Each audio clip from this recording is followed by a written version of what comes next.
TED Talk. Can stereotypes ever be good? Slow version.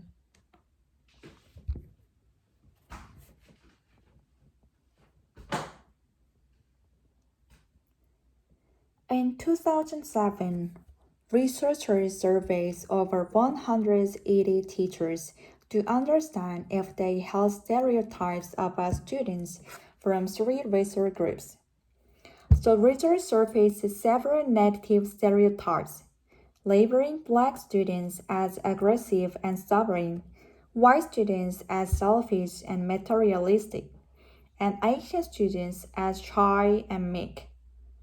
But regardless of teachers' other biases, the most commonly held opinion was that Asian students were significantly more industrious, intelligent, and gentle than their peers. On the surface, this might seem like a good thing, or at least better than other negative characterization. But treating the seeming favorite stereotype as reality can actually cause a surprising amount of harm to those who describe those it doesn't, and even those who believe to be true. This image of humble, hardworking Asians is actually well known as the model minority stereotype. Versions of this stereotype emerged in the mid-20th century to describe Chinese Americans. But following World War II, the label became commonly used to claim that Japanese Americans had overcome their mistreatments in U.S. incarceration camp and successfully integrated into American society. Former incarcerated are praised as compliant, diligent, and respectful of authority. In the following decades, modern minority became a label for many Asian population in the U.S., but the truth behind this story of a thriving Asian Americans is much more complicated. During World War II, the U.S. government tried to Americanize incarcerated Japanese Americans. They did this through English language classes, patriotic exercises, and lessons on how to behave in white American society. When incarcerated were released, they were instructed to avoid returning to their own communities and cultural practice, and instead integrate into white society. But after decades of anti-Asian policy and propaganda, white Americans had to be persuaded that Japanese Americans were no longer a threat. So the government organized media coverage to transform the public perception of Japanese Americans from suspected traitor to American success story. In fact, the phrase modern minority was coined by one such article from 1966.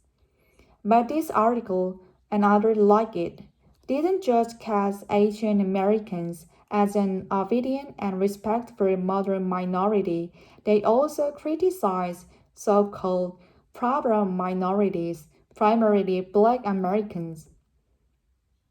Politicians who were threatened by the rising civil rights movement used this rhetoric to discredit Black American demands for justice and equality. They presented a fabricated story of Asian American success to paint struggling Black communities as inferior. These narratives put a wedge between Black and Asian Americans. It reveals their sharing history of fighting oppression alongside other marginalized groups, and put the two communities against each other. In doing so, the modern minority myth also enforces a racial hierarchy, with white Americans on top and everyone else underneath. Certainly, many people who still believe the modern minority stereotype, either consciously or unconsciously, might not agree with that idea. But comparing the migrants' strength and weakness of racial groups places a value on how well those groups meet certain standards, typically standards set by a white majority. In this case, the modern minority stereotype suggests that marginalized groups who are compliant, gentle, and respectful of white authority are deserving of tolerance, while groups that challenge the status are not. This stereotype also negatively impacts the Asian individuals it describes.